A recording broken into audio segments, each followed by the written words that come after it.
Half of Lagos still moves by minibus. Trains signal the future, yet yellow danfos connect journeys that begin far beyond railway platforms. One system follows a timetable. The other leaves when seats fill, changing stops through shouts and hand signals across the same restless city. A transport study estimated 24 million weekday trips, including walking. 40% happen on foot, the remaining motorized network assembled itself each morning. An older model found minibuses handling 72% of motorized journeys. Shares change, but that scale explains why danfos cannot vanish overnight. Later research still found private minibuses carrying 52% of observed journeys, even after hundreds of modern buses entered service.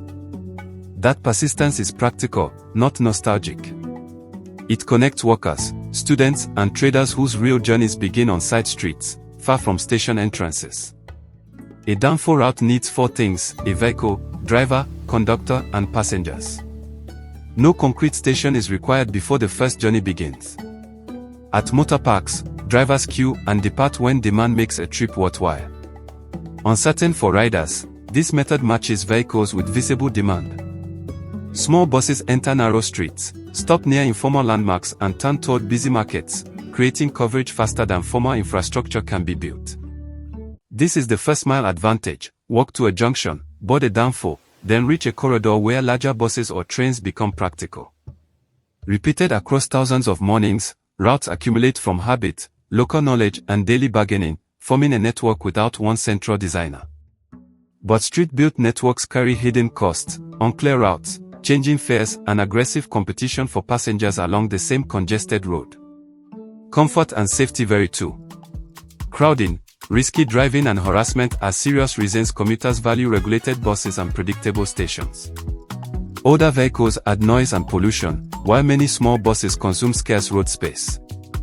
Without standards, flexible access shifts cost onto everyone nearby. The system grew because Lagos expanded faster than formal transport. Private operators filled infrastructure gaps using inexpensive vehicles and unmatched local knowledge. Before rapid bus corridors, reports described roughly 75,000 minibuses and shared taxis making millions of trips. Informality was the main institution. In March 2008, Lagos opened a 22-kilometer rapid bus corridor, the first dedicated route of its kind in sub-Saharan Africa. Dedicated lanes made larger buses more predictable. Later reporting linked the program with lower transport costs and meaningful emission reductions along the corridor. Between 2019 and 22, Lagos deployed 820 modern buses across 64 routes, building a public network alongside private minibuses. Formal stops, scheduled operations and electronic fares offered more than new vehicles, a promise that tomorrow's journey should behave consistently for riders. Passenger service on the Blue Line began in September 2023, creating a high-capacity corridor separated from Lagos traffic. By June 2026, the Blue Line scheduled 94 weekday and Saturday trips and had carried more than 6 million passengers. The Red Line began passenger operations in September 2024. Its published weekday schedule listed 9 trains between Oyingbo and Agbodo. Lomita says additional trains should raise Red Line service from 9 to 24 daily trips in late 2026. Rail moves many people without joining ordinary traffic, creating a reliable spine where streets are crowded, journeys long and demand concentrated. Yet rail is not teleportation. Riders must reach a station, cross the platform and leave at the other end, 3 linked movements. Even 11 planned rail lines cannot reach every street. The map becomes stronger when smaller services feed it, rather than pretending streets disappeared. On routes receiving new public service, some danfos departed less often as competition reduced profits and operators searched elsewhere for stronger demand. Some drivers shifted to connected routes, increasing service beyond public corridors and lowering prices for commuters who never boarded a government bus. Researchers estimated 28% of commuter benefits came from competition outside the new network. Public investment changed neighboring markets too. Transition also cost drivers and owners. Ignore their livelihoods, and reform may create resistance or shortages by disrupting an employment system. There is no clean winner. Public service improves comfort and predictability, private operators adapt coverage and price, sometimes creating longer waits elsewhere. Here is the turn: replacing every danfo is wrong. Replace unsafe practices and unreliable connections while preserving the flexible coverage Lagos depends on. The strongest future is hybrid. Rail and rapid buses form the spine, smaller regulated vehicles connect neighborhoods, markets, and workplaces to it. Formal transport should carry the largest flows on major corridors, where dedicated lanes, long platforms, and large vehicles deliver greater capacity. Flexible services should handle variation.